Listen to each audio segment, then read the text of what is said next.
துணை குடியரசுத் தலைவர் அவரை பத்தி பார்க்க போறோம். ஓகேவா?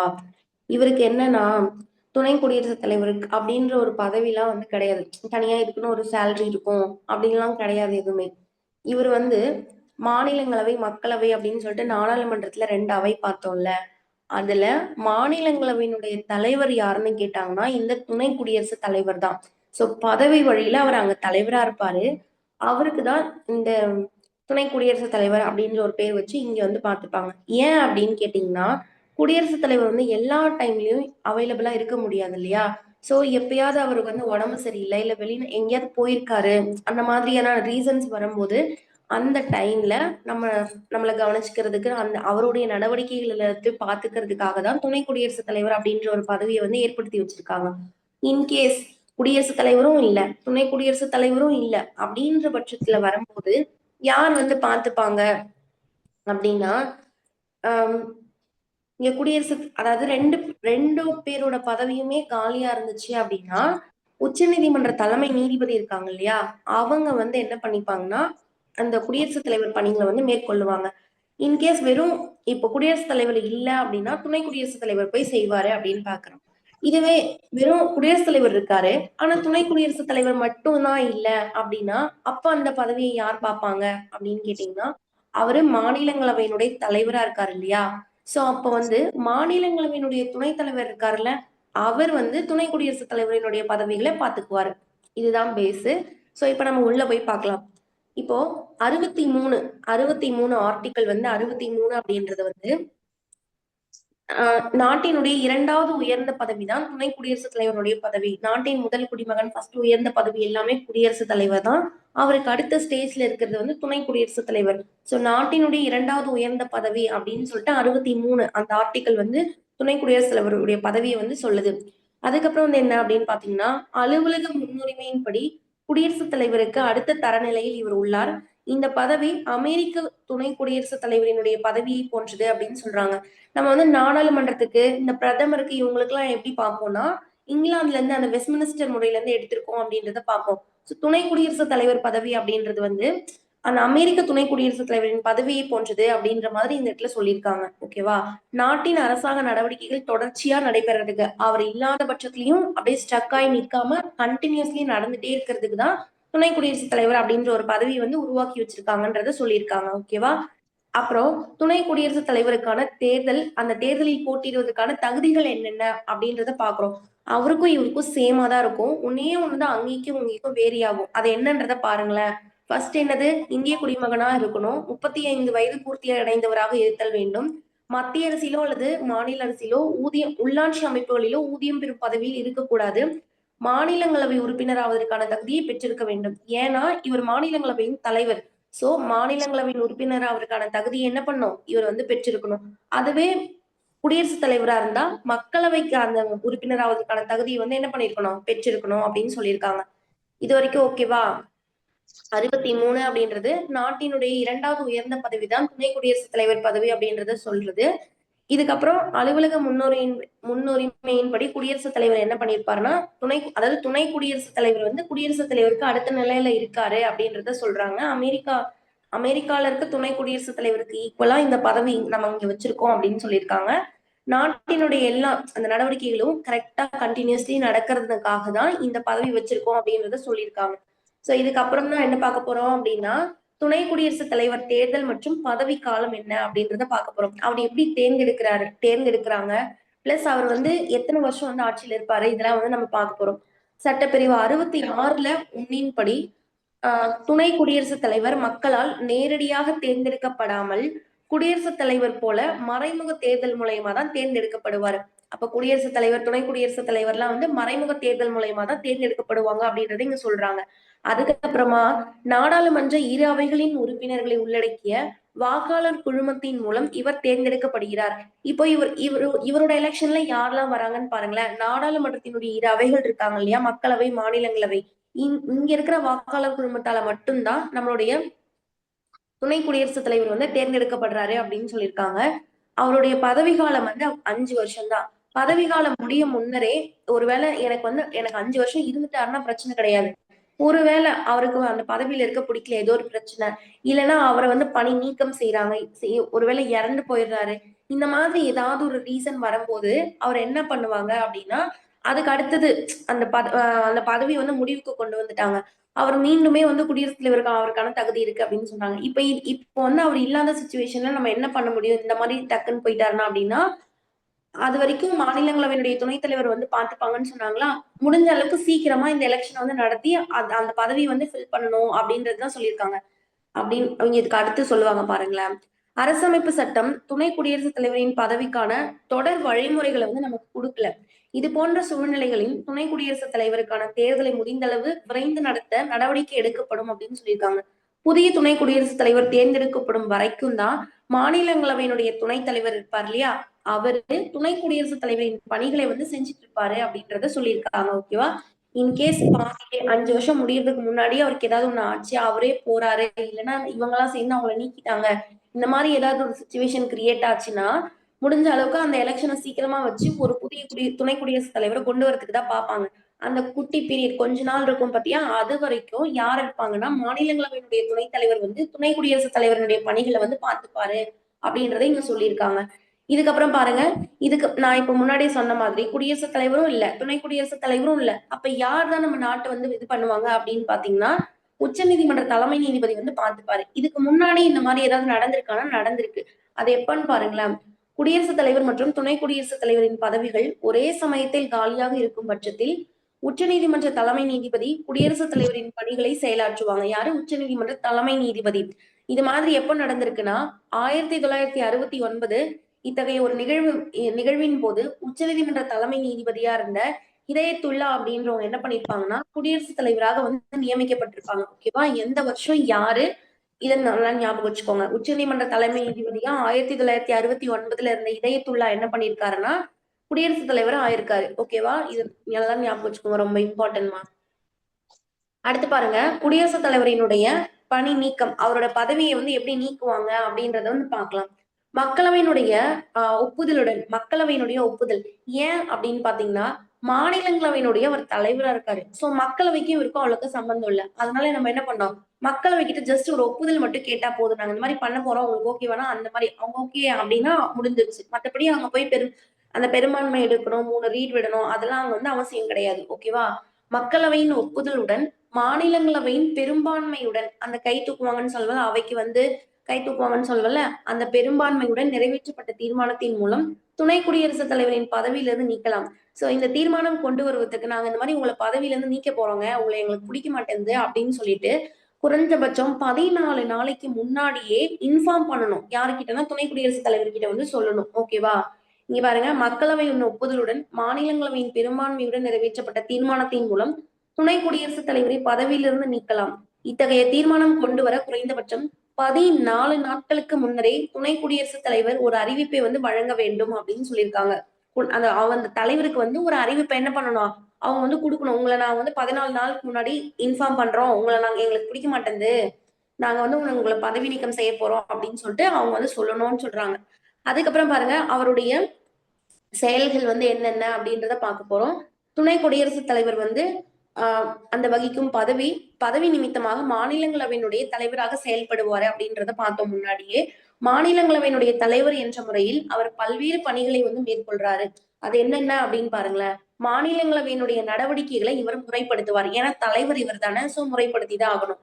மாநிலங்களவையினுடைய மரபு ஒழுங்குமுறைகளை வந்து இவர் தான் தீர்மானிக்கிறாரு. மாநிலங்களவையினுடைய தீர்மானம் அல்லது கேள்விகளை அனுமதிப்பதை முடிவு செய்கிறாரு. இப்போ ஒரு தலைவர் இருக்காங்கன்னா இந்த சைடு இந்த சைடு உட்கார்ந்து இருப்பாங்களா, கேபினெட் பாத்திருக்கீங்களா, அந்த அமைச்சர்கள் எல்லாம் உட்கார்ந்து இருப்பாங்க பாருங்க. அப்ப வந்து யாரு நீங்க ஓகே நீங்க கேள்வி கேளுங்க, நீங்க பதில் சொல்லுங்க, அந்த தீர்மானத்தை இது பண்ணுங்க அப்படின்லாம் சொல்றது யாருன்னா அந்த தலைவரா தானே இருப்பாங்க. அததான் இங்க சொல்றாங்க. மாநிலங்களவையினுடைய தீர்மானம் அல்லது கேள்விகளை அனுமதிப்பதை வந்து என்ன பண்றாங்கன்னா முடிவு செய்யறாங்க அப்படின்றத சொல்லியிருக்காங்க. மிகப்பெரிய பிரச்சனையின் போது 2 பேருமே, இப்ப நான் ஒண்ணு சொல்ல, ஆப்போசிட்ல இருக்கவங்க வேற ஒண்ணு சொல்ல, 2 பேருக்கும் என்ன வந்ததுன்னா சண்டை வந்துருது. சோ சண்டை வரும்போது அந்த அவையை வந்து இது கொஞ்ச நேரம் நான் ஒத்தி வைக்கிறேன் அப்படின்றத சொல்றதுக்கும், இல்ல அந்த அவையே முடிவுக்கு வருது கலைக்கிறேன் அப்படின்னு சொல்றதுக்கும் அந்த தலைவருக்கு உரிமை இருக்கு இல்லையா? அததான் இந்த இடத்துல சொல்றாங்க. மிகப்பெரிய பிரச்சனையின் போது அவையின் நடவடிக்கைகளை அவர் ஒத்தி வைக்கவும் அல்லது முடிவுக்கு கொண்டு வரவும் இவர் வந்து செய்வாராமா. அடுத்து பல்வேறு குழுக்கள் அவருடைய செயல்பாடுகள் தொடர்பாக அவர் வழிவகைகளை இருந்து என்ன பண்ணுவாங்கன்னா வழங்குவாரு. குடியரசுத் தலைவர் உடல்நலக் குறைவால் தனது கடமைகளை ஆற்ற இயலாத போதும் அல்லது நாட்டில் இல்லாத போதும் துணை குடியரசுத் தலைவர் குடியரசுத் தலைவரின் பணிகளை கவனிப்பார். குடியரசுத் தலைவர் பதவியானது அவரின் பணி துறப்பு, இறப்பு அல்லது அரசியலமைப்பை மீறிய குற்றச்சாட்டின் மூலம் பதவி நீக்கம் ஆகிய காரணங்களால் காலியாகும் போது துணை குடியரசுத் தலைவர் அதிகபட்சமாக 6 மாத காலத்திற்கு அவருடைய பணிகளை கவனிப்பார். இது ரொம்ப ரொம்ப இம்பார்ட்டன்ட். எப்படின்னா இப்ப நிறைய ரீசனுக்காக குடியரசுத் தலைவருக்கான பதவி வந்து காலியா இருக்கும். என்னென்னு சொல்லியிருக்காங்க, அவருக்கு உடம்பு சரியில்லை, அவர் வெளிநாட்டுக்கு போயிருக்காரு, அவரால் தனது கடமையை வந்து ஆற்ற முடியல, கொஞ்ச நாளைக்கு ஒரு குட்டி டியூரேஷன் அப்படின்னு இருந்துச்சுன்னா இவர் போய் தாராளமா அவருடைய பணிகளை அவர் வர வரைக்கும் பார்ப்பாரு. ஆனா குட்டி டியூரேஷன் எவ்வளவு 1 வீக் 2 வீக் 1 மந்த் 2 மந்த் அந்த மாதிரி மட்டும்தான். இப்போ இன்கேஸ் அவர் இறந்துட்டாரு இல்லைன்னா அரசியலமைப்பு அவர் மீறிட்டாருப்பா அப்படின்னு சொல்லிட்டு 61 யூஸ் பண்ணி அவர் வந்து பதவி நீக்கமே பண்ணிட்டாங்க. இந்த மாதிரி சுச்சுவேஷன்ல அவர் ரிட்டர்ன் வரமாட்டார் இல்லையா? சோ அப்போ புதிய குடியரசுத் தலைவர் தான் என்ன பண்ணா வரணும். சோ அப்போ எவ்வளவு நாளைக்கு வந்து இந்த துணை குடியரசுத் தலைவர் குடியரசுத் தலைவருடைய பணிகளை மேற்கொள்வாரு, இல்ல துணை குடியரசுத் தலைவரே குடியரசுத் தலைவரா மாறிடுவாரா அப்படின்ற டவுட் எல்லாம் நமக்கு வரும் இல்லையா? இவர் வந்து 6 மந்த்துக்கு மட்டும்தான் அவருடைய பணிகளை வந்து பாத்துக்கணும், அதுக்கு மேல வந்து போகக்கூடாது. சோ வந்து என்னன்னா அதுக்குள்ள சீக்கிரமா 6 மந்த்துக்குள்ள என்ன பண்ணா எலெக்ஷன் அந்த நான் சொன்னேன்ல அவர் யார் யாரெல்லாம் வருவாங்க, மக்களவை அதாவது நாடாளுமன்ற உறுப்பினர்கள், மாநில சட்டமன்றங்கள், யூனியன் பிரதேசங்கள் இவங்க எல்லாரையும் கூப்பிட்டு சீக்கிரமா வந்து அந்த பட்டியல் 50 பேர் முன்மொழிஞ்சு 50 பேர் வழி முடிஞ்சு எல்லாத்தையும் பண்ணி சீக்கிரமா ஒரு குடியரசுத் தலைவர் என்ன பண்ணுவாங்கன்னா தேர்ந்தெடுத்துருவாங்க. சோ இதுல என்ன கண்டென்ட்னா எவ்வளவு நாள் வரைக்கும் அவர் அதிகபட்சமா பார்க்கலாம் அப்படின்றத இங்க கேட்பாங்க. 6 மாத காலம். அதுக்கப்புறம் பாருங்க முடிவு வாக்கு, காஸ்டிங் ஓட் சொல்லுவாங்க. இது என்னன்னா ஒரு மசோதா இருக்கு, ஒரு சட்ட மசோதா, நார்மலான ஒரு சட்ட மசோதா இருக்கு. அந்த மசோதாவை வந்து வாக்கெடுப்பு நடத்துறாங்க. ஓகேவா இல்லையா அப்படின்ற மாதிரி வாக்கெடுப்பு நடத்துறாங்க. ஒரு கிளாஸ்ல வந்து 50 பேர் இருக்காங்கன்னா இந்த பக்கம் 25 இந்த பக்கம் 25 கை தூக்கிட்டாங்க. சோ வந்து இப்ப அது பண்ணலாமா இல்லையான்னு ஒரு டிசிஷன் எடுக்க முடியாது இல்லையா? இந்த பக்கம் 25 இந்த பக்கம் 25 போனதுனால 50 முடிஞ்சு போச்சு. அப்போதான் அந்த சிச்சுவேஷன்ல தான் என்ன பண்ணுவாருன்னா இந்த துணை குடியரசுத் தலைவர் இருக்காரு இல்லையா, இவர் வந்து முடிவு வாக்கு அப்படின்றத செலுத்துவாரு.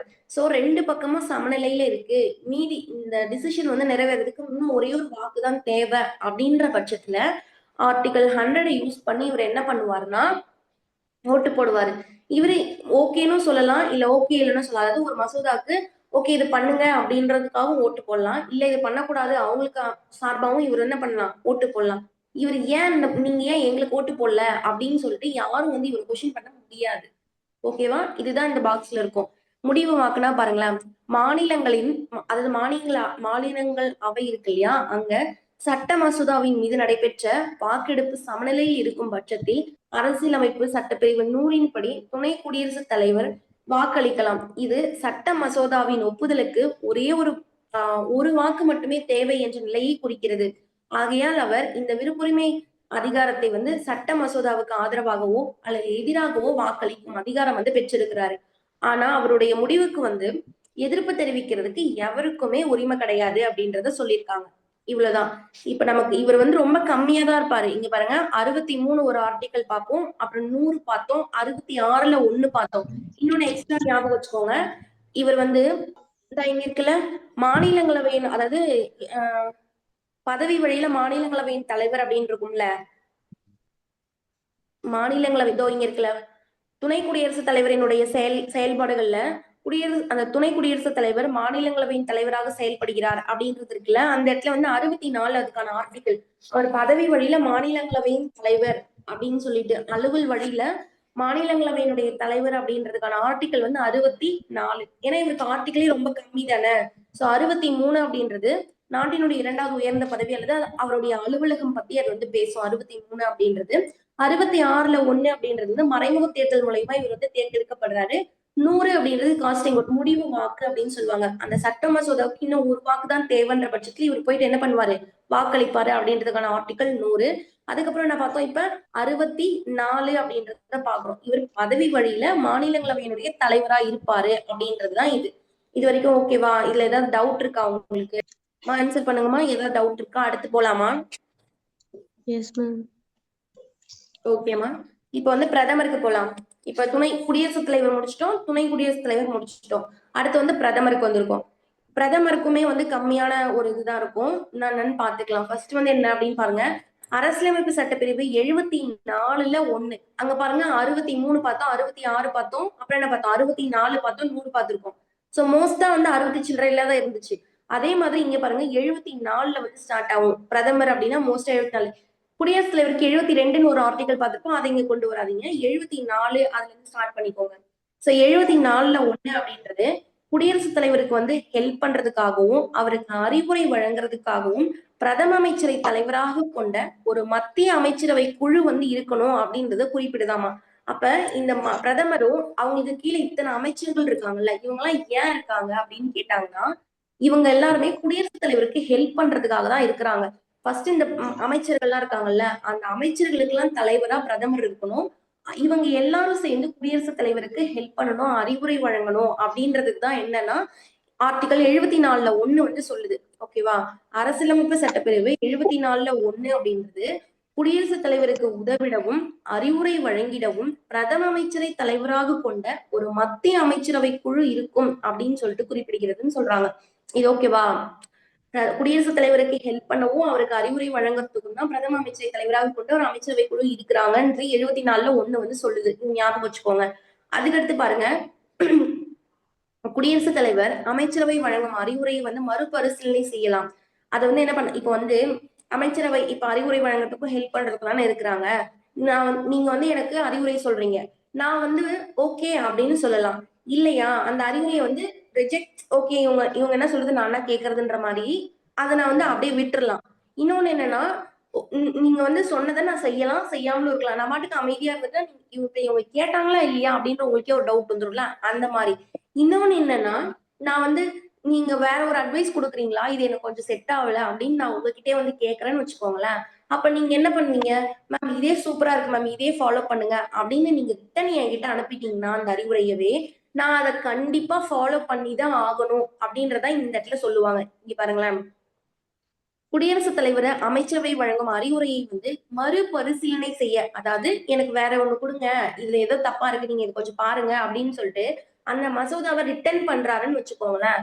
அப்போ மறுபரிசீலனை செய்ய வந்து சொல்லலாம். ஆனா அந்த மாதிரி சொன்னதுக்கு அப்புறமா அந்த அறிவுரையின்படி அவர் நடந்து கொள்ள கடமைப்பட்டவர். கன்ஃபார்மா அந்த அறிவுரையை அவர் என்ன பண்ணணும், நடத்தியே ஆகணும் அப்படின்றத சொல்லியிருக்காங்க. இது ஓகேவா? அடுத்து பாருங்க, இங்கிலாந்தினுடைய நாடாளுமன்றம் வெஸ்ட்மினிஸ்டர் அரண்மனையில நான் முன்னாடியே சொன்ன மாதிரிதான் துணை குடியரசுத் தலைவர் அப்படின்ற பதவி வந்து அமெரிக்க துணை குடியரசுத் தலைவருக்கு வந்து ஈக்குவல் அப்படின்றத சொல்லியிருப்பாங்க. நம்ம நாடாளுமன்றம் அப்படின்னா நான் வந்து என்ன சொல்லியிருப்போம், இங்கிலாந்துல இருந்து எடுத்துப்போம்னு சொல்லுவோம். ஏன் இங்கிலாந்துல இருக்க நாடாளுமன்றம் வந்து வெஸ்ட்மினிஸ்டர் நாடாளுமன்றம் சொல்லுவாங்க. ஏன்னா அது வெஸ்ட்மினிஸ்டர் கட்டிடத்துல அந்த அரண்மனையில வந்து இருக்கும். அதை பேஸ் பண்ணி தான் நமக்கு பிரதமர் பதவியுமே எடுத்திருக்காங்கன்றத சொல்லியிருப்பாங்க. இங்கிலாந்தின் நாடாளுமன்றம் வெஸ்ட்மினிஸ்டர் அரண்மனையில் அமைந்துள்ளதனால் அவர்களின் நாடாளுமன்ற முறை வெஸ்ட்மினிஸ்டர் முறை என்று அழைக்கப்படுகிறது. இந்தியாவின் பிரதம அமைச்சர் பதவியானது வெஸ்ட்மினிஸ்டர் அரசியலமைப்பு ஜனநாயக முறையில் இருந்து ஏற்றுக்கொள்ளப்பட்டது அப்படின்னு சொல்லியிருக்காங்க. ஓகேவா?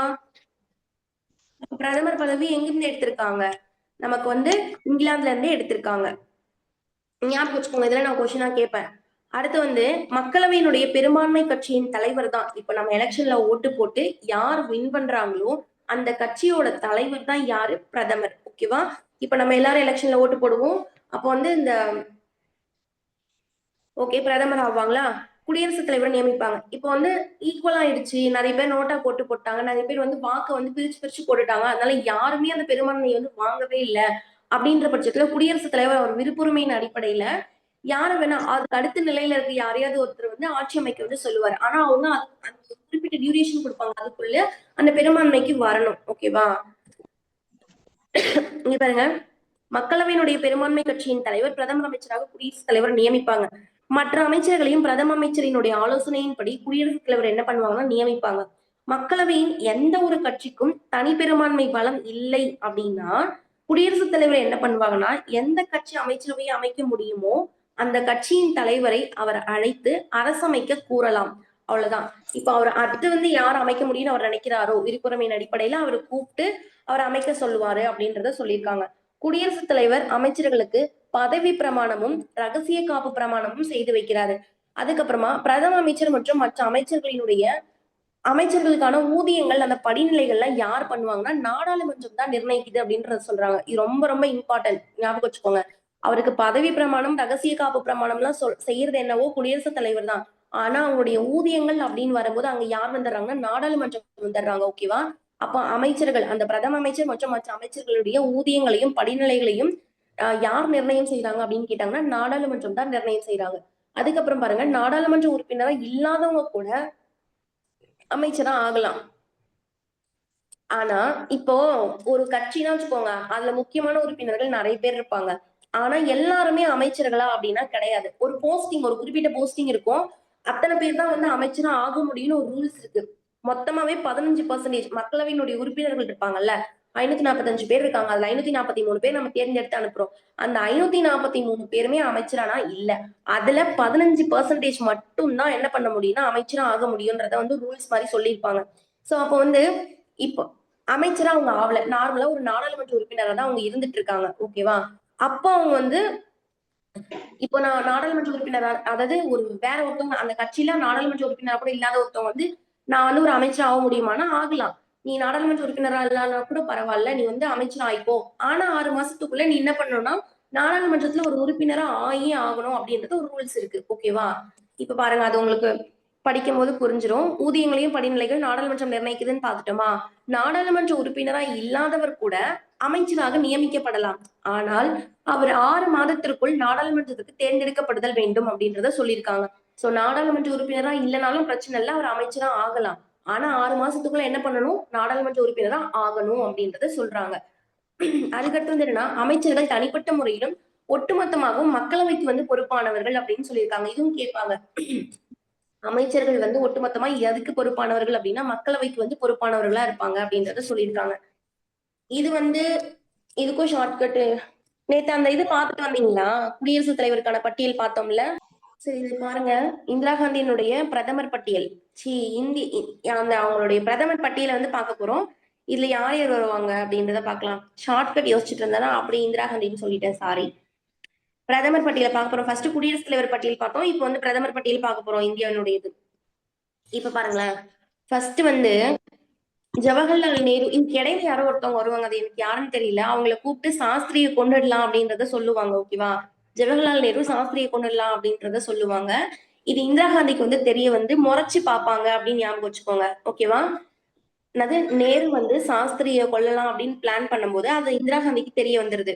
சோ அவங்கள என்ன பண்றாங்க, முறைச்சு பாத்துறாங்க. இதெல்லாம் தப்பு, நீங்க சரணடைஞ்சிருங்க அப்படின்னு சொல்லிட்டு சொல்றாங்க. ஓகேவா? சரணடைகிறாங்க. அதுக்கப்புறம் இது இந்திரா காந்திக்கு தெரிஞ்சது சரணடைன்னு சொல்றதுனால என்ன பண்றாங்கன்னா இந்திரா காந்தியுமே கொன்னுடுறாங்க. அடுத்து இவருக்கு அப்புறம் இவருடைய பையன் ராஜீவ் காந்தி வந்து வராங்க. ராஜீவ் காந்தியும் கொலை பண்ணிட்டாங்க. சோ இதெல்லாம் வந்து யாருன்னா இந்த விபி சிங் அப்படின்றவங்க பாத்துட்டு இருக்காங்க. சிங் வந்து மோஸ்டா வந்து வாட்ச்மேனா அப்பெல்லாம் இருந்திருப்பாங்க அப்படின்னு ஞாபகம் வச்சுக்கோங்க. இல்ல அந்த வாட்ச்மேன் எல்லாம் தொப்பி போட்டிருப்பாங்க, சிங்கு மாதிரி இருப்பாங்கன்னு ஞாபகம் வச்சுக்கோங்க. சோ இதெல்லாம் அவங்களுடைய வாட்ச்மேன் வந்து பாத்துட்டாங்க. இதுக்கப்புறம் வந்து என்னது, நரசிம்மரு, விபி சிங் வந்து என்ன பண்றாங்கன்னா சடன் போயிட்டு நரசிம்மர் கிட்ட வந்து போய் சொல்றாங்க, இந்த மாதிரி அவங்க எல்லாம் கொண்டுட்டாங்க அப்படின்னு சொல்லிட்டு. எனக்கு என்னமோ வாட்ச்பாய், எனக்கு வாட்ச்பாய் மேலதான் டவுட்டா இருக்கு அப்படின்னு சொல்லிட்டு அவங்க கிட்ட வாட்ச்பாயை போய் பாக்கலாம் அப்படின்னு வராங்க. அவரு பார்த்தா தேவுடா தேவுடா அப்படின்னு சாங் போட்டுட்டு குஜாலா என்ன பண்ணிருக்காருன்னா டான்ஸ் ஆடிட்டு இருக்காரு. யாரு? வாஜ்பாய். ஓகேவா? நான் எதுவும் பண்ணலப்பா, மன்மோகன் சிங் இல்ல மோடி தான் ஏதாவது பண்ணிருப்பாங்க அப்படின்னு சொல்லிட்டு சொல்றாரு. ஓகேவா? இப்ப இதை உங்களுக்கு ஆர்டரா சொல்றேன், ஞாபகம் வச்சுக்கோங்க இன்னொரு வாட்டி. நேரு வந்து என்ன பண்றாங்கன்னா சாஸ்திரியை கொலை பண்ணிடலாம் அப்படின்னு பிளான் பண்ணிட்டு இருக்காங்க. இது இந்திரா காந்திக்கு தெரிஞ்சு முறைச்சு பாக்குறாங்க, சரணடைஞ்சிருங்க அப்படின்னு சொல்றாங்க. அதனால என்ன பண்றாங்க, இந்திரா காந்தியுமே கொலை பண்ணிருக்காங்க. அதுக்கப்புறம் வந்தவங்க அவங்க பையன் ராஜீவ் காந்தி, அவங்களையும் கொலை பண்ணிடுறாங்க. இதெல்லாம் பார்த்த சிங் என்ன பண்றாருன்னா ஆஹ் சட்டன் சந்திரசேகர் இருக்கால, சட்டன் போயிட்டு யார்கிட்ட, அடல் பிகாரி வாஜ்பாய் கிட்ட சொல்லலான்னு போறாரு. அவரு பார்த்தா சாரிப்பா, சந்திரசேகர் வந்து நரசிம்மர் கிட்ட, அவர் தான் வந்து எல்லாத்தையும் கண்டுபிடிப்பாரு அப்படிங்கிறதுக்காக நரசிம்மர் கிட்ட வந்து சொல்லலாம் அப்படின்றது போறாரு. அங்க போனா வாஜ்பாய் மேலதான் எனக்கு டவுட்டா இருக்கு, நம்ம அங்க போய் பார்க்கலாம் அப்படின்னு சொல்லிட்டு வாஜ்பாய் வீட்டுக்கு போனா அவர் குஜாலா, அதாவது தேவுடா தேவுடான்னு சாங் போட்டுக்கிட்டு குஜாலா டான்ஸ் ஆடிட்டு இருக்காரு. யாருன்னா வாஜ்பாய் அப்படின்றது. 2 வாட்டி வாஜ்பாய் வராரு பாருங்க. நரசிம்மர் வந்து வாஜ்பாய் வீட்டுக்கு போறாங்க. தேவுடா தேவுடான்னு சாங் போட்டுட்டு குஜாலா டான்ஸ் ஆடிட்டு இருக்காரு. யாருன்னா வாஜ்பாய் அப்படின்னு ஞாபகம் வச்சுக்கோங்க. நான் எதுவும் பண்ணலப்பா, மன்மோகன் சிங் பண்ணிருப்பாரு இல்ல மோடி பண்ணிருப்பாரு அப்படின்னு சொல்லிட்டு அவர் சொல்றாரு. இது வரைக்கும் ஓகேவா? இதை விட உங்களுக்கு பெஸ்டா ஷார்ட்கட் தெரிஞ்சாலும் நீங்க வந்து சொல்லுங்க, நம்ம குரூப்ல வந்து போட்டுக்கலாம், பசங்க அதையும் படிச்சுப்பாங்க. ஓகேவா? எனக்கு தெரிஞ்சது சொல்லியிருக்கேன்ப்பா, உங்களுக்கு ஏதாவது தெரிஞ்சிச்சுனாலும் நீங்க சொல்லலாம். சரி, அடுத்து போலாம்ப்பா. பிரதம அமைச்சரினுடைய செயல்பாடுகளும் கடமைகளும்.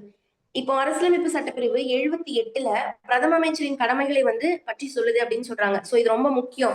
நம்ம இப்ப முன்னாடி என்ன பார்த்தோம், 74ல 1 அப்படின்றது வந்து அந்த குடியரசுத் தலைவருக்கு ஹெல்ப் பண்ணவும், அவங்களுக்கு அறிவுரை வழங்கவும் பிரதமரை தலைவராக கொண்ட ஒரு அமைச்சரவை குழு வந்து இருப்பாங்கன்றத பார்த்துட்டோம். இப்ப அவருடைய கடமைகள் என்னென்ன அப்படின்றத பாக்குறதுக்கு வந்து 78ல வந்து சொல்றாங்க. 78 அவரோட கடமைகள். இப்போ பிரதம அமைச்சர் வந்து அமைச்சரினுடைய நிலையை வந்து அறிந்து அவர்களுக்கு வந்து என்ன பண்ணுவாங்க, அரசின் பல்வேறு துறைகளை வந்து ஒதுக்கீடு செய்வாரு. ஆமா, பிரதம அமைச்சர் தான் என்ன பண்ணுவாருன்னா, இவங்களுக்கு இந்த துறைகள் அப்படின்னு செலக்ட் பண்ணி வச்சுப்பாரு. பதவி பிரமாணம் மட்டும் குடியரசுத் தலைவர் வந்து பண்ணி வைப்பாரு அப்படின்றத நம்ம முன்னாடி படிச்சோமா. சோ அந்த ஃபர்ஸ்ட் பாயிண்ட் அதான் சொல்றாங்க. அதுக்கப்புறம் வந்து தான் தலைமை வகிக்கும் அமைச்சரவை கூட்டத்தின் தேதி, நிகழ்ச்சி நிரல் அதெல்லாம் குறித்து இவர் தான் என்ன பண்ணுவாருன்னா முடிவு செய்வாருன்னு சொல்றாங்க. பிரதமர் தான் முடிவு செஞ்சுப்பாரு. பிரதம அமைச்சர் தான் அந்த அமைச்சரவையினுடைய தலைவரா இருப்பாரு. மற்றவர்கள் வந்து அரசின் துறைகளால் அந்த துறைகளை வந்து பகிர்ந்து கொள்ளும் ஒரு சக அமைச்சர்கள் தான். அந்த அமைச்சரவைக்கு தலைவர் யாரு அப்படின்னு கேட்டாங்கன்னா பிரதமர் தான்.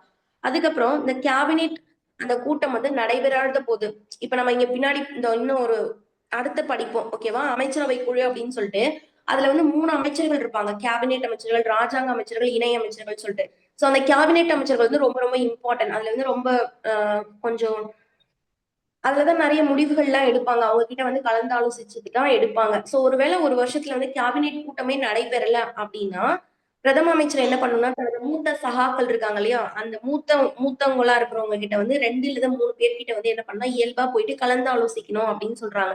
அதுக்கப்புறம் பிரதம அமைச்சர் வந்து பல்வேறு துறைகளினுடைய பணிகளை இவர் என்ன பண்ணுவாருன்னா மேற்பார்வையிடுவாருன்னு சொல்லியிருக்காங்க. மத்திய அரசினுடைய விவகாரங்கள் மற்றும் சட்டத்தின் மூலமா அந்த சட்டத்திற்கான முன்மொழிவுகள் இருக்குல்ல, இந்த மாதிரியான அமைச்சரவையினுடைய அனைத்து முடிவுகளையுமே குடியரசுத் தலைவருடன் இவர் போயிட்டு என்ன பண்ணுவாருன்னா விவாதிப்பாரு. அடுத்து பிரதம அமைச்சர் குடியரசுத் தலைவருக்கும் அமைச்சருக்கும் இடையே ஒரு பாலமா இருப்பாரு. குடியரசுத் தலைவர், அமைச்சர்கள் இவங்களுக்கு இடையில வந்து ஒருத்தவங்க இருக்கிறாங்கன்னா அது யாரு, நம்மளுடைய பிரதமர். இவங்களுக்கு இடையில இவர் தான் பாலமா செயல்படுறாருன்றத சொல்லுவாங்க. பிரதம அமைச்சர் நாட்டினுடைய உண்மையான தலைவரா இருக்காரு. நமக்கு வந்து நிர்வாக தலைவர் யாரு அப்படின்றத பார்த்திருப்போம். யாரு, குடியரசுத் தலைவரா. அவர் வந்து பெயர்ல தான் நிர்வாக தலைவரா இருப்பாரு. ஆனா உண்மையான தலைவர் யாரு அப்படின்னு கேட்டாங்கன்னா நம்மளுடைய பிரதமர் தான் நம்ம சொல்லணும். நாட்டினுடைய முக்கிய செய்தி தொடர்பாளராகவும் இருக்கிறது யாருன்னா பிரதமர் தான். அடுத்து சர்வதேச மாநாடுகள்லாம் நடக்கும்ல, என்னென்னது, காமன்வெல்த், அணிசேரா உச்சி மாநாடு, சார்க்கு, இந்த மாதிரியான மாநாடுகள் எல்லாத்துலயுமே வந்து இந்திய நாட்டின் பிரதிநிதியா யார் போய் கலந்துப்பாங்க அப்படின்னு கேட்டாங்கன்னா நம்ம வந்து இந்த மாதிரி மாநாடுகள்ல போய் கலந்துக்கிறது எல்லாமே வந்து பிரதமரா தான் இருப்பாரு. இப்போ ஏதாவது உடன்படிக்கை எல்லாம் மேற்கொள்றோம் அந்த மாதிரி எல்லாம் வந்து யாருன்னா குடியரசுத் தலைவர் அப்படின்னு பார்த்தோமா. சோ இந்த மாதிரி மாநாடுகள் அப்படின்னா அது வந்து யார் வந்துருவாங்கன்னா நம்மளுடைய பிரதமர் வந்து வந்துருவாரு. இவ்வளவுதான் பிரதமர் பத்தினா 2 ஆர்டிகல் தான் பார்ப்போம். என்னென்னது பார்த்தோம், 74ல 1 அப்படின்றது குடியரசுத் தலைவருக்கு ஹெல்ப் பண்ணவும் அவருக்கு அறிவுரை வழங்குறதுக்கும் பிரதமரை வந்து தலைவராக கொண்டு ஒரு அமைச்சரவை குழு இருப்பாங்கன்றத பார்த்தோம். இது இங்கிலாந்துல இருந்து எடுத்திருக்கிறோம். அதுக்கப்புறம் பெரும்பான்மை கட்சியின் தலைவர் தான் நமக்கு என்ன பண்ணுவாங்க, பிரதமரா இருப்பாங்க அப்படின்றத பார்த்தோம். குடியரசுத் தலைவர் இவங்க எல்லாருக்கும் அமைச்சர்களுக்கு எல்லாம் ரகசிய காப்பு பிரமாணம் எல்லாத்தையும் பண்ணி வைப்பாரு. ஆனா அவங்களுடைய ஊதியங்களை நாடாளுமன்றம் தான் பார்த்துப்பாங்க. ஒரு அமைச்சரா இல்லாதவங்க அதாவது ஒரு நாடாளுமன்ற உறுப்பினரா இல்லாதவங்க கூட அமைச்சர் ஆகலாம். ஆனா 6 மாசத்துக்குள்ள என்ன பண்ணணும், நாடாளுமன்ற உறுப்பினரா மாறணும். தனிப்பட்ட முறையிலும் ஒட்டுமொத்தமாகவும் எல்லாரும் எதுக்கு மக்களவைக்கு வந்து பொறுப்பகித்தாங்க அப்படின்றத சொன்னாங்க. இதுக்கப்புறம் அவர் என்ன பார்த்தோம், 78 வந்து அவருடைய கடமைகளை வந்து பார்த்தோம். அவருக்கு என்னென்ன கடமைகள் இருக்கு, என்னென்னலாம் வேலை பார்ப்பாரு, இந்த சார்க் மாநாட்டுல எல்லாம் கலந்துக்கிறது, இது எல்லாத்தையும் வந்து 78 கீழே நம்ம வந்து என்ன பண்ணோம் பார்த்தோம். இவ்வளவுதான் இவருக்கு. இதுல எக்ஸ்ட்ரா ஒரு ஆர்டிக்கல் வந்து ஞாபகம் வச்சுக்கோங்க. அது என்ன அப்படின்னு பாத்தீங்கன்னா 74ல 1ல இருந்து தான் நம்ம இங்க ஸ்டார்ட் பண்ணோம். அடுத்து வந்து என்னது 75. இது என்ன அப்படின்னா பிரதமர் வந்து நியமனம் குடியரசுத் தலைவரால, அதாவது பிரதமரை குடியரசுத் தலைவரா நியமனம் பண்றாங்க அப்படின்னு இருக்குல்ல, அதுக்கான ஆர்டிக்கல் என்னன்னா 75. ஓகேவா, 75 பிரதமர் குடியரசுத் தலைவரால நியமனம் பண்ணுவார். இது முடிஞ்சிச்சா. அடுத்து வந்து அமைச்சரவை குழு வந்து பார்க்க போறோம். அமைச்சரவை குழு அப்படின்னா என்ன அப்படின்னா தேர்தலுக்கு பின்னர் பிரதம அமைச்சரின் ஆலோசனையின்படி குடியரசுத் தலைவர் அமைச்சரவையை நியமிக்கிறார். சில சமயங்களில் நாடாளுமன்ற உறுப்பினராக இல்லாதவர் கூட அமைச்சராக நியமிக்கப்படலாம். ஆனால் அவர் 6 மாதங்களுக்குள் நாடாளுமன்றத்தின் ஏதேனும் ஒரு அவை தேர்ந்தெடுக்கப்பட வேண்டும். ஒட்டுமொத்த மக்களவையின் உறுப்பினர்களில் அந்த மக்களவை உறுப்பினர்கள் ஃபுல்லா ஒட்டுமொத்த மக்களவை உறுப்பினர்கள்லயே 15% மட்டுமே அமைச்சரவை உறுப்பினராக பிரதம அமைச்சர் உட்பட அவங்களையும் சேர்த்தே 15% தான் இருக்கணும்னு சொல்றாங்க, இருத்தல் வேண்டும் என இந்திய அரசியலமைப்பு சட்டம் வந்து என்ன பண்றாங்க, வரையறுத்திருக்காங்க அப்படின்றத சொல்லியிருக்காங்க. இது வரைக்கும் ஓகேவா. இதுக்கப்புறம் பாருங்க, மத்திய அமைச்சரவைகளினுடைய வகைகள் வந்து சொல்லியிருக்காங்க. என்னென்ன கேபினெட் அல்லது ஆட்சிக்குழு அமைச்சர்கள், ராஜாங்க அமைச்சர்கள் அல்லது மாநில அமைச்சர்கள் சொல்லுவாங்க, இணை அமைச்சர்கள் அல்லது துணை அமைச்சர்கள் அப்படின்றத சொல்லியிருப்பாங்க. சோ கேபினெட் அமைச்சர் அப்படின்னா என்ன, அவங்க யாரு, அவங்க என்னெல்லாம் பண்ணுவாங்கன்றத பார்க்கலாம். நிர்வாகத்தினுடைய ஒரு மைய கருவை வந்து உருவாக்கும் மூத்த அமைச்சர்களின் முறைசாரா அமைப்பு தான் இந்த கேபினெட் அப்படின்றாங்க. இதுல வந்து பாதுகாப்பு, நிதி, வெளியுறவு கொள்கை, உள்துறை ஆகியவற்றினுடைய முக்கிய முடிவுகளை வந்து இந்த கேபினெட் தான் எடுக்கிறாங்க. குடியரசுத் தலைவர் அவசர நிலையை வந்து பிரகடனம் செய்வாருன்னு சொல்லணும். 352, 356, 360 இதுல எதை அவர் பிரகடனம் செஞ்சாலும் அமைச்சரவையை வந்து என்ன பண்ணும்னா ஆஹ் அதாவது அவரை பண்ணணும்னு சொல்றதே இந்த கேபினெட் அமைச்சரவை தான் அப்படின்றாங்க. அந்த பிரகடனம் செய்ய அமைச்சரவை தான் என்ன பண்றாங்கன்னா பரிந்துரைக்கிறாங்களாமா. அடுத்து அரசியலமைப்பு சட்டத்தின் திருத்தங்கள் கொண்டு வர அமைச்சரவை ஒரு கருவியாக வந்து செயல்படுகிறது. நிதி மசோதாவானது அமைச்சரவையில் இருந்து தொடங்கும். இந்த அமைச்சரவையில இருந்து தொடங்கி அதுக்கப்புறம் குடியரசுத் தலைவர் கிட்ட போகுதுன்ற மாதிரி இங்க வந்து சொல்லியிருக்காங்க. பின்னர் குடியரசுத் தலைவர் பரிந்துரையின் மக்களவையில் வந்து அறிமுகம் செய்யப்படும். அதுக்கப்புறம் தான் அரசாங்கத்தினுடைய வெளியுறவு கொள்கையை வந்து அமைச்சரவை முடிவு செய்வதோடு சர்வதேச உடன்பாடுகளுக்கும் ஒப்புதல் அளிக்கிறது. பல்வேறு நாடுகளுக்கான தூதர்களை வந்து நியமிப்பதில் அமைச்சரவை வந்து முக்கிய பங்கு வகிக்குது அப்படின்றது சொல்லியிருக்காங்க. ஓகேவா? அடுத்து ராஜாங்க அமைச்சர்கள். அப்ப கேபினெட் அமைச்சர்கள்லாம் ரொம்ப ரொம்ப முக்கியம். இதுல இருக்க கண்டென்ட் வந்து ஜஸ்ட் ஞாபகம் வச்சுக்கோங்க. எல்லாத்தையுமே குடியரசுத் தலைவர் டைரக்டா பார்க்க முடியாது. அவருக்குன்னு இருக்கிற பணிகளை வந்து இவங்களை வச்சு பண்ணிப்பாரு. இது ஓகேவா, இதை பண்ணலாமா அப்படின்ற மாதிரி இவங்க வந்து ரெஃபர் பண்ணுவாங்க. நீங்க இது பண்ணுங்க, இது பாருங்க அப்படின்ற மாதிரி இவங்க சொல்ல சொல்ல அவர் செய்வாருன்றத ஞாபகம் வச்சுக்கோங்க. அடுத்து ராஜாங்க அமைச்சர்கள் அப்படின்னா என்னன்னா மாநில அமைச்சர்கள் சொன்னோம் இல்லையா, இவங்க வந்து இரண்டாவது குழு வகையினர். கேபினெட் ஃபர்ஸ்ட், அதுக்கு அடுத்து அவங்களுக்கு கீழே இருக்கவங்க தான் யாருன்னா இந்த ராஜாங்க அமைச்சர்கள் அப்படின்னு சொல்லுவாங்க. இவர்கள் வந்து தங்களுக்கு ஒதுக்கப்பட்ட துறைகளின் பொறுப்பு அமைச்சர்களாக வந்து செயல்படுவாங்க. ஆனால் அழைப்பு விடுத்தா மட்டும்தான் அவங்க என்ன பண்ணுவாங்க, அமைச்சரவை கூட்டத்துல கலந்துப்பாங்க அப்படின்றத சொல்றாங்க. இணை அமைச்சர்கள் அப்படின்னா இந்த கேபினெட் அமைச்சருக்கும் ராஜாங்க அமைச்சருக்கும் ஏதாவது தேவைப்பட்டா இவங்க போய் அங்க ஹெல்ப் பண்ணுவாங்க. இவங்க மூன்றாவதா அப்படின்னு சொல்லியிருக்காங்களா. இணை அமைச்சர்கள் வந்து இருக்காங்க. கேபினெட் அமைச்சர்கள் அல்லது ராஜாங்க அமைச்சர்களுக்கு ஒதுக்கப்பட்ட கடமைகளை வந்து செயலாற்றுவதில் இவர்கள் என்ன பண்ணுவாங்கன்னா ஹெல்ப் பண்ணுவாங்க. அவ்வளவுதான் முடிஞ்சு. ஒரு கிளாஸ் லீடர் இருக்காங்கன்னு வச்சுக்கோங்க, அவங்க மோஸ்டா எல்லா வேலையும் பண்ணுவாங்க. ஒரு கிளாஸ் மிஸ், அவங்களுக்கு அசிஸ்டண்டா ஒரு கிளாஸ் லீடர் இருப்பாங்க. அவங்களுக்கும் ஒரு அசிஸ்டண்டா யார் இருப்பாங்க, ஒரு நீ ஒரு லீடரு, நீ இதுக்கப்புறம் ஒரு லீடர் இருப்பாங்க இல்லையா, அவங்களுக்கு அசிஸ்டன்ட் மாதிரி இன்னொரு லீடர் இருப்பாங்கல்ல. சோ அந்த மாதிரிதான் இது. இப்ப எப்படின்னா குடியரசுத் தலைவர் இருப்பாரு, அவருக்கு ஹெல்ப் பண்றதுக்கு கேபினெட் அமைச்சர்கள் இருப்பாங்க. கேபினெட் அமைச்சர்களுக்கு வந்து நிறைய பொறுப்புகள் இருக்கும். ஓகேவா? அவங்களுக்கு அப்புறம் இருக்கிறவங்க ராஜாங்க அமைச்சர்கள். ராஜாங்க அமைச்சர்கள் என்னன்னா அவங்களுக்கு ஒரு சில துறைகளை வந்து ஒதுக்கிடுவாங்க. ராஜாங்க அமைச்சர்கள் அப்படின்னா ஒரு ஒரு 10 பேர் இருக்காங்கன்னா அந்த 10 பேருக்கும் ஒரு ஒரு துறையை வந்து ஒதுக்கிடுவாங்க. அவங்க அந்த வேலையை மட்டும்தான் பார்ப்பாங்க. மற்றபடி இப்ப நாங்க இங்க மூத்த சகாக்கள்லாம் வந்து கலந்தா சொல்லிக்கிறோம். அமைச்சரவை குழு வந்து கூட்டுவாங்க, கேபினெட் அமைச்சரவை குழு அப்படிலாம் சொல்றோம் இல்லையா, அந்த கூட்டத்துக்கு வந்து இவங்க அழைப்பு விடுத்தால் வருவாங்க. மத்தபடி அவங்கவுங்க வேலையை அவங்கவுங்க பார்ப்பாங்க. அவ்வளவுதான். ராஜாங்க அமைச்சர்கள்னா செகண்ட் ஸ்டேஜ்ல இருக்கிறவங்க, அவங்களுக்குன்னு ஒரு துறையை ஒதுக்கிடுவாங்க. அந்த துறையில இருக்க வேலையை மட்டும் அவங்க பார்த்துட்டு அவங்க பாட்டுக்கு போவாங்க. அவ்வளவுதான். அவங்களுக்கு பெருசா எதுவும் இல்ல. இணையமைச்சர்கள்னு சொன்னா இவங்க 2 பேருக்கும், கேபினெட்க்கும் ராஜாங்க அமைச்சர்களுக்கும் ஹெல்ப் தேவைப்பட்டா அவங்க வந்து ஹெல்ப் பண்ணுவாங்க. அவ்வளவுதான் இணையமைச்சர்கள். இதெல்லாம் ரொம்ப இம்பார்ட்டன்ட்மா. இந்த இப்ப மாநில அரசு படிக்க போறோம். அந்த மாநில அரசுல வந்து சொல்லுங்க. 1963 மேம். உச்சநீதிமன்றத்துல வந்து ஓய்வு பெறும் வயது வந்து 60ல இருந்து 62 வரைக்கும் அதிகரிச்சிருக்காங்க. ஆமா. சோ 15வது சட்ட திருத்தம் 1963 உங்களுக்கு டக்குன்னு வரணும், ஞாபகம் வரணும். 60ல இருந்து 62 வந்து என்ன பண்ணிருப்பாங்கன்னா இன்க்ரீஸ் பண்ணிருப்பாங்க. யாரது? உயர்நீதிமன்ற நீதிபதிகளுடைய ஓய்வு பெறும் வயது. அவ்வளவுதான். இப்ப நம்ம என்ன பண்ண போறோம்னா அடுத்து பார்க்க போறோம். 16, 17, 18, 19, 20 வரைக்கும் நம்ம பார்க்க போறோம். 16வது சட்ட திருத்தம் அப்படின்னு பாத்தீங்கன்னா 1963 வந்து பண்ணியிருக்காங்க. இதுல என்னன்னா அந்த சட்டமன்ற உறுப்பினர்கள், அமைச்சர்கள், நீதிபதிகள், அடுத்து மற்றும் இந்தியாவினுடைய தலைமை கணக்கு தணிக்கையர், இது வந்து என்னன்னா சிஏஜின்னு சொல்லுவாங்க இவங்கள. ஓகேவா? இவங்க எல்லாருடைய உறுதிமொழியில் வந்து இறையாண்மை மற்றும் ஒருமைப்பாடு போன்ற வடிவில் வந்து இருக்கும் அப்படின்னு சொல்லியிருக்காங்க. சோ இவங்களுடைய எல்லாத்தினுடைய உறுதிமொழி வந்து இறையாண்மை, அதுக்கப்புறம் அது ஒருமைப்பாடு வடிவில் இருக்கும் அப்படின்னு சொன்னது 16வது சட்ட திருத்தம் 1963. ஓகேவா? இறையாண்மை ஒருமைப்பாடு வடிவத்துல யார் யார் இருப்பாங்க, அவங்களுடைய உறுதிமொழி இருக்கும் அப்படின்னா நம்மளுடைய சட்டமன்ற உறுப்பினர்கள், அதுக்கப்புறம் அமைச்சர்கள், நீதிபதி, இந்தியாவினுடைய தலைமை கணக்கு தணிக்கையர், நீதிபதி, அதுக்கப்புறம் அமைச்சர், சட்டமன்ற உறுப்பினர், இவங்க எல்லாருடைய உறுதிமொழி எப்படி இருக்கும் அப்படின்னா இறையாண்மை மற்றும் ஒருமைப்பாடு அப்படின்ற வடிவத்துல வந்து இருக்கும் அப்படின்னு சொல்லிட்டு எதுல சொல்லியிருக்காங்க? 16வது சட்ட திருத்தம் 1963 வந்து சொல்லியிருக்காங்க. அடுத்து பாருங்க 17வது சட்ட திருத்தம் 1964. இதுல என்ன தெரியுமா, நம்ம முன்னாடி வந்து 4வதுல படிச்சுட்டு வந்திருக்கோம். அந்த 4வது சட்ட திருத்தம் 1955 நீதிமன்றங்களுக்கு அப்பால் கட்டாயமாக வந்து கையகப்படுத்தப்படும் தனியார் சொத்துக்களுக்கு கொடுக்கப்படும் பதில் இழப்பீட்டு அளவு அப்படின்றத வந்து சொல்லியிருந்தோம். அதே மாதிரிதான் இங்க ஒண்ணு இருக்கு. 17வது வந்து என்னன்னா 17வது வந்து என்னன்னா வச்சுக்கோங்க, 1964 இப்போ வந்து ஒரு சாலை வந்து போடுறாங்க. அந்த இடத்துல என்னோட ஒரு இடம் இருக்கு அப்படின்னா அவங்க அதையும் இணைச்சு போட போறாங்கன்னா அந்த கரண்ட்ல அந்த இடத்துக்கான மதிப்பு என்னவோ அதை வந்து அவங்க எனக்கு கொடுக்கணும்.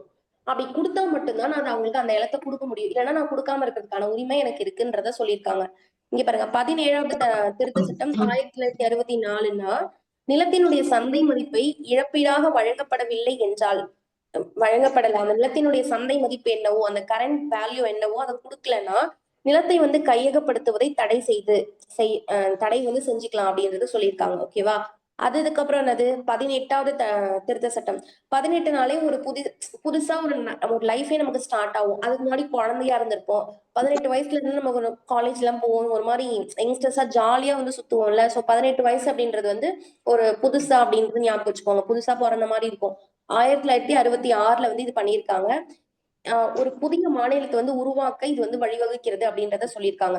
இப்போ ஒரு யூனியன் பிரதேசத்தை வந்து மாநிலமா மாத்தலாம். அந்த மாதிரி வந்து என்ன பண்ணிருக்காங்கன்னு சொல்லியிருக்காங்க. ஒரு புதிய மாநிலம் உருவாக்கணும் அப்படின்னா என்னது 18வது திருத்த சட்டம் 1966. ஓகேவா.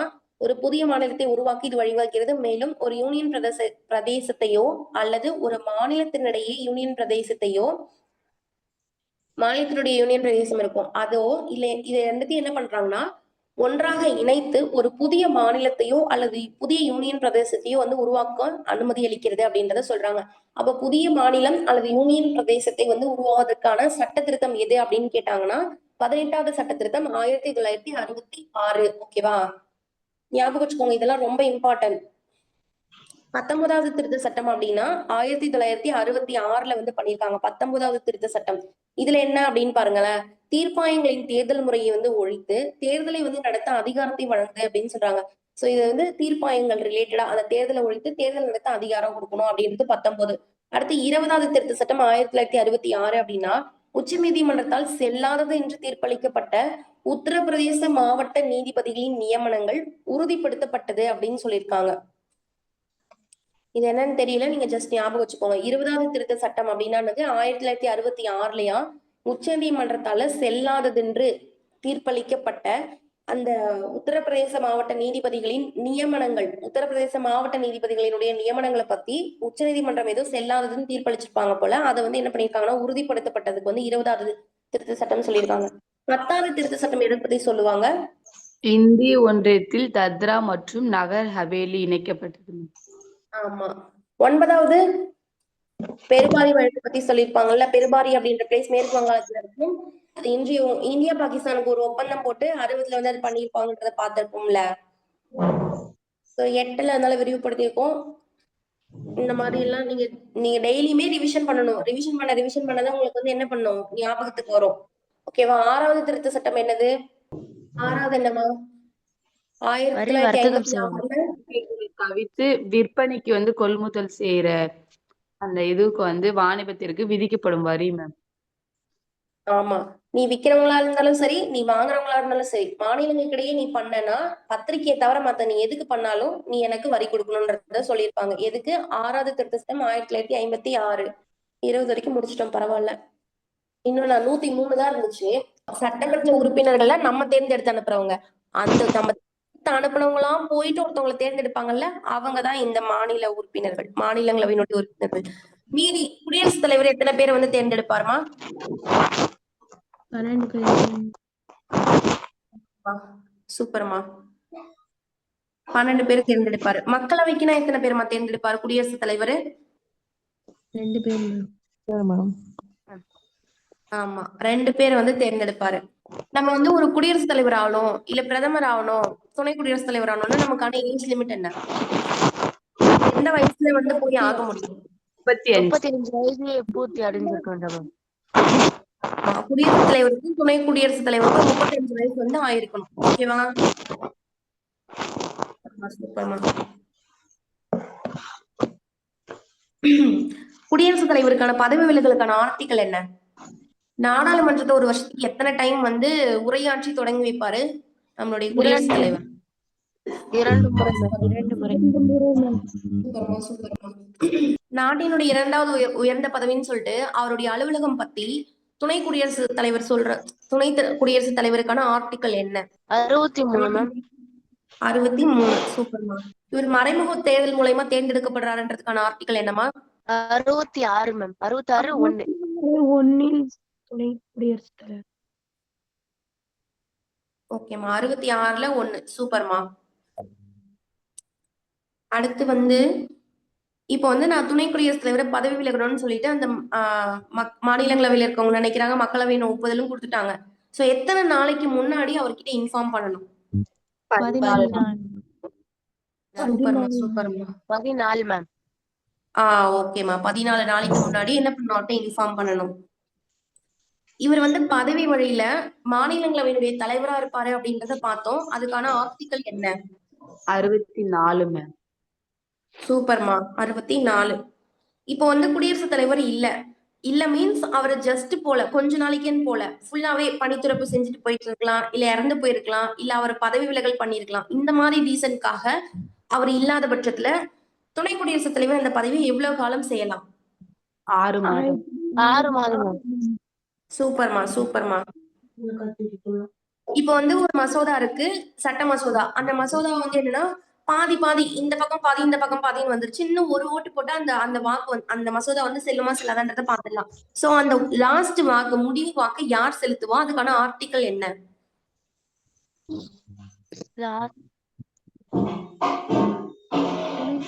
ஆர்டிகல் என்னமா? Article 100 ma'am. குடியரசுத் தலைவர் வாக்களிக்கலாம். குடியரசுத் தலைவர் தான் மேம் வாக்களிப்பாரு. துணை குடியரசுத் தலைவர்மா, துணை குடியரசுத் தலைவர், மாநிலங்களவையினுடைய தலைவரா இருக்கக்கூடிய துணை குடியரசுத் தலைவர் தான் அந்த ஆர்டிகல் 100 வந்து யூஸ் பண்ணுவாங்க. சரிங்க.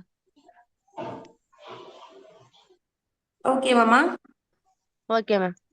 S ma'am. ஓகேமா, சூப்பர்மா, பரவாயில்ல. அடுத்து பாருங்க, பிரதமரை வந்து குடியரசுத் தலைவர் தான் நியமனம் பண்ணணும் அப்படின்றதுக்கான ஒரு ஆர்டிகல் சொன்னால அது என்ன? 74 1 மேம். 4 1 மேம். குடியரசுத் தலைவர் தான் பிரதமரை வந்து நியமனம் பண்ணணும் அப்படின்றத பார்த்தோமா? அதுக்கான ஆர்டிகல் என்ன? 64 மேம். இல்லம்மா, 64ன்றது வந்து இங்க 64ல என்னது? 64 வந்து மாநில ஒழுங்குமுறை மேம். ஆமா, மாநிலங்களவையினுடைய தலைவரா இருப்பாரு பதவி வழியில அப்படின்றது துணை குடியரசுத் தலைவருக்கு பார்த்திருக்கோம். இப்ப நான் வந்து பிரதமருக்கு கேட்கிறேன், பிரதமர் வந்து குடியரசுத் தலைவரால நியமனம் செய்வாங்க அப்படின்றதுக்கான ஆர்டிகல் 75ன்றதை நான் முன்னாடி சொன்னேன்ல, எழுதி வச்சுக்கோங்கன்னு சொன்னேன். 75 படி பிரதமர் தான், அதாவது பிரதமர் வந்து குடியரசுத் தலைவரால நியமனம் செய்யப்படுவாரு அப்படின்றத பார்த்தோம்.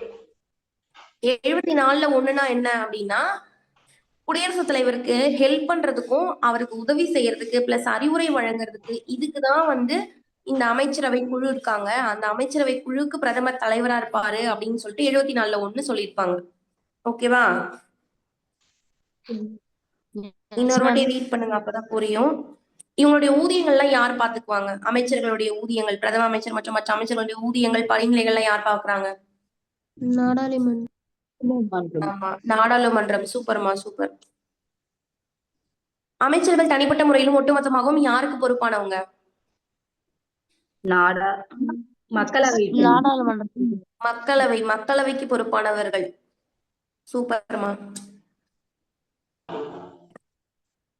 அவருக்கான தகுதி, பிரதமருக்கான கடமைகளுக்கான ஆர்டிகல் என்ன? 78 மேம்.